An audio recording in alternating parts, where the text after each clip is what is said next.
Pesawat tempur Rusia menghancurkan pangkalan angkatan bersenjata Ukraina dengan serangan FAB-3000 di Lipsy. Serangan udara ini mendukung tindakan pasukan unit utara Rusia terus bergerak ke arah Kharkov. Petugas intelijen mengidentifikasi konsentrasi pasukan musuh di desa Lipsy. Setelah mengirimkan koordinat, musuh diserang dengan bom berpemandu, demikian keterangan video yang diunggah 22 Juli. Perkembangan lain, di wilayah perbatasan wilayah Kharkov, pertempuran sengit terus berlanjut tidak hanya di Volchansk, tetapi juga di wilayah Glubokoye, tempat pasukan Rusia memukul mundur serangan balik Ukraina. 2 hari yang lalu, kelompok khusus angkatan bersenjata Ukraina melakukan serangan cepat di Glubokoye dan mampu mencapai kesuksesan jangka pendek dengan bantuan manuver taktis, tetapi semuanya berakhir dengan sangat menyedihkan. Pertempuran sengit di arah Kharkov ini membuat Rusia dan Ukraina diprediksi kehilangan banyak personel. Konflik dua negara tetangga ini sudah memasuki tahun ketiga belum ada tanda-tanda perdamaian.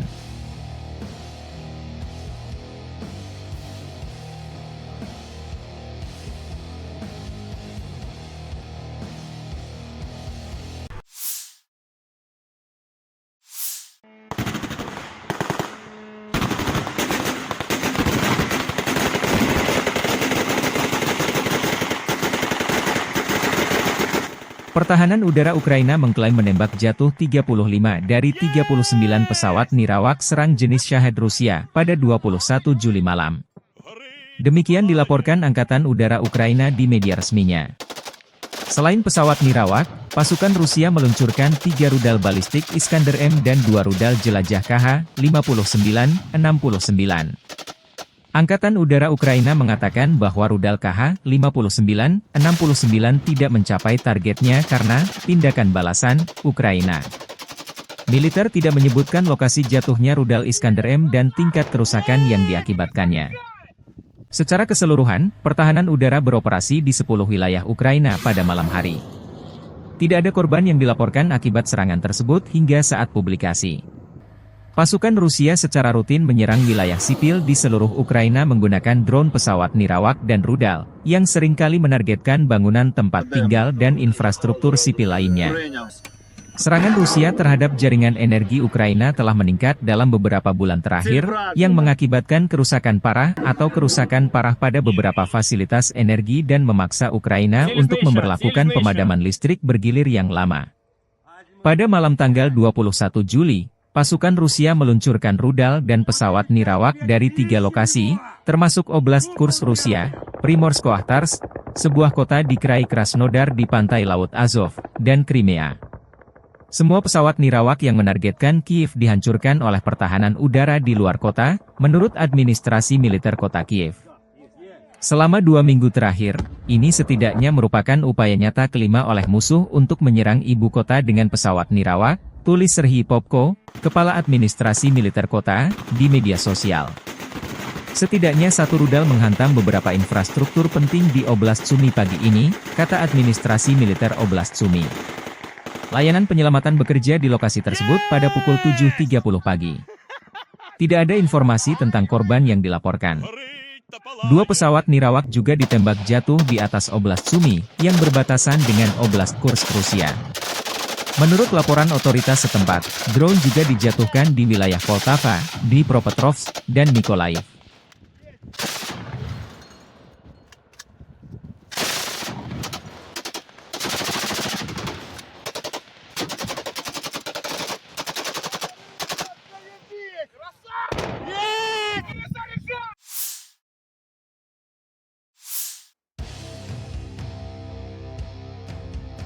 Pertempuran sengit dilaporkan berlangsung di New York, di pinggiran Torets, Uzi dan Zelezny, dan di sisi Chazov Yar. Analisis militer Deep State melaporkan hal ini 21 Juli malam. Menurut staf umum Angkatan Bersenjata Ukraina ke arah Torets, Angkatan Bersenjata Rusia melakukan 5 serangan di Severny, Torets dan Zelezny, 2 pertempuran sedang berlangsung. Pasukan Rusia juga maju di daerah Kalinovka di sisi utara Chazov Yar. Staf umum Angkatan Bersenjata Ukraina dalam laporan malam hari melaporkan bahwa ke arah Kramatorsk, pasukan Rusia melakukan 5 serangan di daerah Chazov Yar dan Andreevka, 2 pertempuran sedang berlangsung. Sementara tentara Rusia bergerak maju di New York dan pinggiran kota Torets.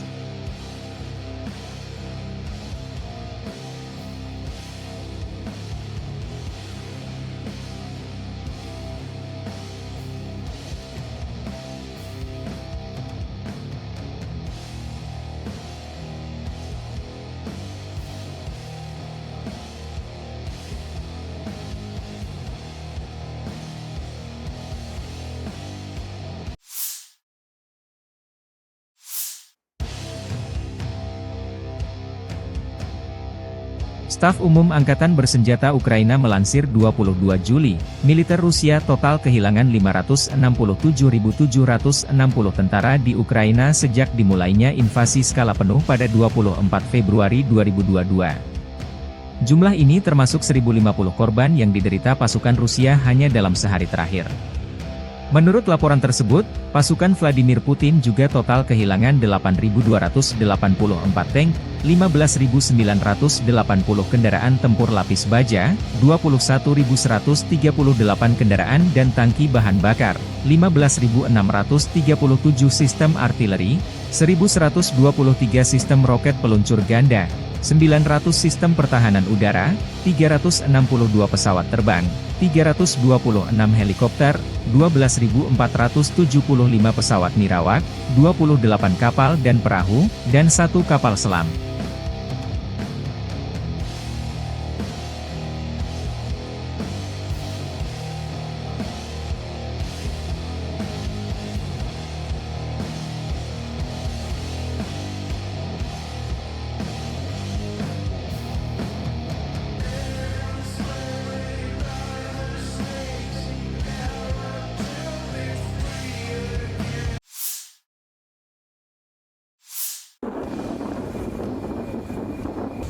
Militer Rusia merilis rekaman pesawat tempur supermanuver multiperan Su-35S dengan kontrol vektor dorong melakukan misi patroli udara di zona operasi khusus sepanjang waktu. Jet tempur Su-35S jarang muncul di operasi khusus Rusia di Ukraina. Pesawat tempur Su-35S adalah salah satu andalan Angkatan Udara Rusia yang terkenal dengan kemampuan tempur multiperannya. Dikembangkan oleh Sukhoi, Su-35S adalah varian terbaru dari keluarga pesawat Su-27, yang telah ditingkatkan secara signifikan dalam hal avionik, mesin, dan sistem persenjataan. Pesawat ini dilengkapi dengan 2 mesin Saturn Al-41F1S yang mampu menghasilkan dorongan hingga 142 kN dengan afterburner, memungkinkan Su-35S untuk mencapai kecepatan maksimum Mach 2,25 dan jangkauan operasional hingga 3.600 km tanpa pengisian bahan bakar di udara. Su-35S dilengkapi dengan radar irbisi yang canggih, mampu mendeteksi dan melacak hingga 30 target udara sekaligus dalam jarak lebih dari 400 km. Radar ini juga memberikan kemampuan untuk menyerang target darat dengan presisi tinggi. Selain itu, Su-35S memiliki sistem peperangan elektronik, IU, yang ditingkatkan untuk perlindungan terhadap ancaman rudal dan gangguan radar musuh. Kokpit pesawat ini dilengkapi dengan display kaca, gelas kokpit, dan head-up display, HUD, yang modern, meningkatkan situational awareness pilot dan efisiensi dalam misi tempur. Salah satu keunggulan utama Su-35S adalah kemampuan manuvernya yang luar biasa, berkat desain aerodinamis yang unggul dan teknologi thrust vectoring yang memungkinkan mesin mengubah arah dorongannya. Hal ini memberikan keunggulan signifikan dalam dogfight dan pertempuran udara jarak dekat. Persenjataan Su-35S mencakup berbagai jenis rudal udara ke udara dan udara ke darat, bom pintar, dan kanon 30 mm GSH-31, menjadikannya platform tempur yang sangat fleksibel dan mematikan. Dengan kombinasi kecepatan, jangkauan, kemampuan deteksi, dan persenjataan canggih, Su-35S mampu melaksanakan berbagai misi tempur, mulai dari superioritas udara, serangan darat, hingga misi penindasan pertahanan udara musuh, SEAD. Keandalan dan kemampuan multiperannya membuat Su-35S menjadi salah satu pesawat tempur yang paling dihormati dan diandalkan oleh Angkatan Udara Rusia serta menarik minat beberapa negara lain yang mencari peningkatan kemampuan Angkatan Udara mereka. Получил боевую задачу на прикрытие своих самолетов Су-25, выполнил взлет с аэродрома, вышел в район прикрытия своих самолетов, выполнил боевую задачу. Самолеты Су-25 отработали штатно и ушли на аэродром базирования. Соответственно, ушел с боевого курса, выполнил уход в сторону своего аэродрома, совершил успешную посадку на своем аэродроме. Готов к дальнейшему выполнению боевых задач.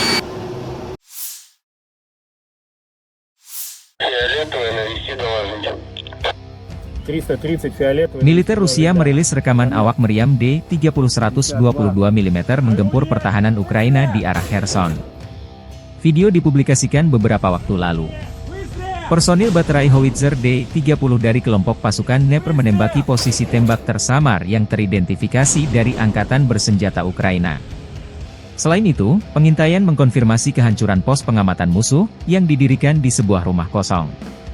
Howitzer D-30 adalah salah satu artileri medan yang paling terkenal dan banyak digunakan di dunia, pertama kali diperkenalkan oleh Uni Soviet pada tahun 1960-an. Howitzer ini dirancang untuk memberikan dukungan tembakan yang kuat bagi unit infanteri dan lapis baja. Dengan kaliber 122 mm, D-30 mampu menembakkan berbagai jenis amunisi, termasuk peluru peledak tinggi, peluru anti-tank, dan peluru asap. Howitzer ini memiliki kecepatan tembakan maksimal 8 putaran per menit dan jangkauan tembakan efektif hingga 15,4 km dengan amunisi standar. D-30 memiliki desain yang unik dengan roda 3 yang dapat diputar 360 derajat, memberikan fleksibilitas tinggi dalam penempatan dan orientasi tembakan. Ini memungkinkan howitzer untuk dengan cepat mengubah arah tembakan tanpa perlu memindahkan seluruh sistem senjata. Bobot keseluruhan D-30 sekitar 3,2 ton, membuatnya cukup mudah untuk diangkut menggunakan truk militer atau ditarik oleh kendaraan lapis baja. Sistem recoilnya yang efektif juga membantu mengurangi hentakan tembakan, sehingga meningkatkan akurasi dan stabilitas. Selain digunakan oleh Angkatan Bersenjata Rusia, D-30 juga telah diekspor ke lebih dari 50 negara di seluruh dunia di antaranya Aljazair, Angola, Armenia, Belarus, Bosnia, Kamboja, Cina, Kuba, India, Iran hingga Irak. Meriam Swagrat ini juga digunakan dalam berbagai konflik, dari perang di Timur Tengah hingga konflik di Afrika. Ketangguhan dan kehandalan D-30 dalam berbagai kondisi medan tempur telah menjadikannya pilihan populer di kalangan militer berbagai negara. Modifikasi dan peningkatan teknologi pada sistem senjata ini juga terus dilakukan untuk mempertahankan relevansinya di medan perang modern. Kemampuan howitzer D-30 untuk mendukung operasi militer dalam berbagai skenario membuatnya menjadi salah satu artileri yang paling dihormati dan ditakuti.